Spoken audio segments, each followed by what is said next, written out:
H5N1 bird flu and dairy milk. UW-Madison scientists make breakthrough discovery. A race against time is underway as scientists at the University of Wisconsin-Madison work tirelessly to track the spread of avian influenza into dairy herds. This isn't just about cows and milk. It's about protecting public health, safeguarding the food supply, and ensuring the livelihoods of farmers. But here's where it gets controversial. While pasteurization has proven to be a game-changer in neutralizing the virus, the debate over raw milk consumption is heating up. Should we be more cautious about what's on our grocery shelves? Let's dive into the science behind the headlines and explore why this research matters to all of us. At the heart of this research is the University of Wisconsin-Madison, where scientists are not just observing, but actively shaping the future of public health. Federal funding for such work isn't just a line item in a budget. It's an investment in innovation, job creation, and national security. From breakthroughs in virology to supporting local dairy farms, these studies are the backbone of a stronger, more resilient America. But how exactly does this research translate into real-world safety? Let's break it down. In early 2024, the H5N1 avian flu made a shocking leap into dairy cattle, sparking urgent questions. Could infected milk pose a risk to humans? Would dairy workers face new dangers? And what about the broader implications for food safety? Enter the virologists at UW-Madison's Influenza Research Institute. With support from the National Institutes of Health and the U.S. Department of Agriculture, they launched a series of experiments to answer these pressing concerns. Their first major finding, published in the New England Journal of Medicine, revealed that raw milk containing H5N1 can indeed infect mammals. But here's the twist. Standard pasteurization methods, which heat milk to specific temperatures, were shown to effectively inactivate the virus. This was a critical discovery, confirming that pasteurized dairy products remain safe for consumers. However, the study also underscored the risks of raw milk, which could serve as a transmission vector. But the story doesn't end there.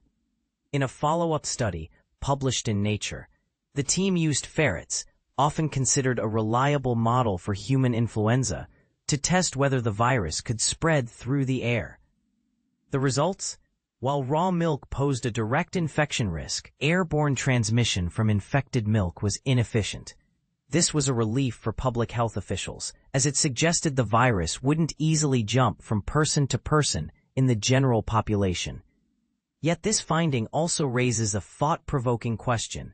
Should we be more vigilant about raw milk consumption, even if the risk of airborne spread is low? The most recent chapter in this research saga involves a strain of H5N1 isolated from a dairy worker in Texas. This particular strain proved 100% lethal in ferrets, even in tiny quantities.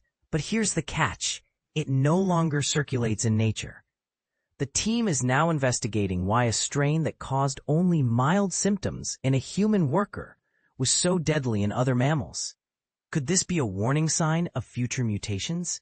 And if so, what does that mean for our preparedness? As H5N1 continues to evolve, the work at UW-Madison remains vital. By providing actionable insights, these researchers empower farmers, policymakers, and consumers to make informed decisions.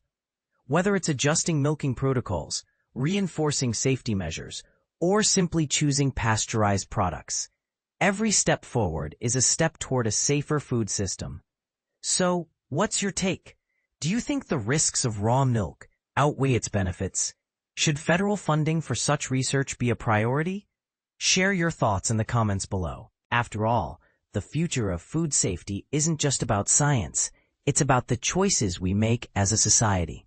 Uncovering H5N1 transmission, air wastewater risks on dairy farms. Imagine a scenario where the very air we breathe and the water we use on dairy farms could be harboring a deadly virus, putting both animals and humans at risk.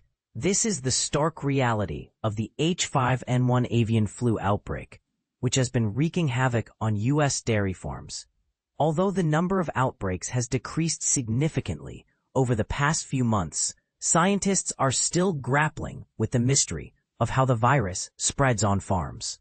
Recent findings from California outbreak hotspots suggest that airborne transmission and contaminated wastewater may play a significant role in the spread of the virus. But here's where it gets controversial. Could these findings change the way we approach outbreak investigations and mitigation strategies?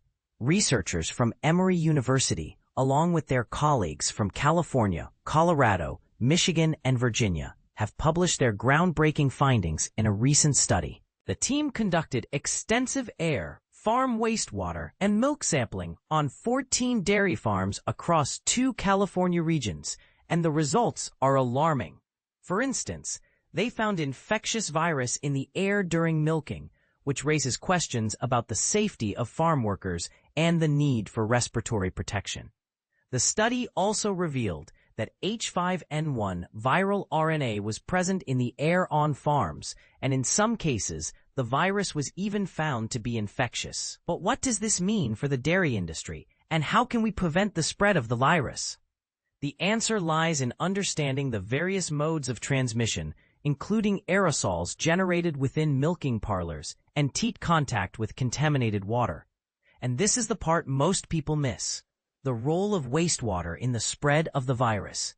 The researchers found that H5N1 viral RNA was detected at every point of the waste stream, including in manure lagoons and fields with grazing cows. This has significant implications for the way we manage wastewater on dairy farms and highlights the need for proper treatment and disposal of contaminated water. So, what can we learn from these findings, and how can we apply them to outbreak investigations and mitigation strategies?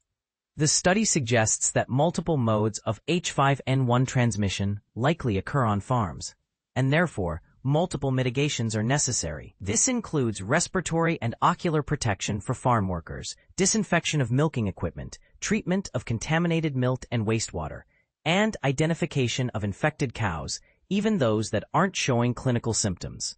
But here's the million-dollar question. Are we doing enough to prevent the spread of the virus? And are our current strategies effective? The answer is not a simple one, and it's a topic that's sure to spark debate. Some might argue that the current measures are sufficient, while others might claim that we need to take a more drastic approach. As we move forward, it's essential to consider the complexities of the issue and to think critically about the best course of action.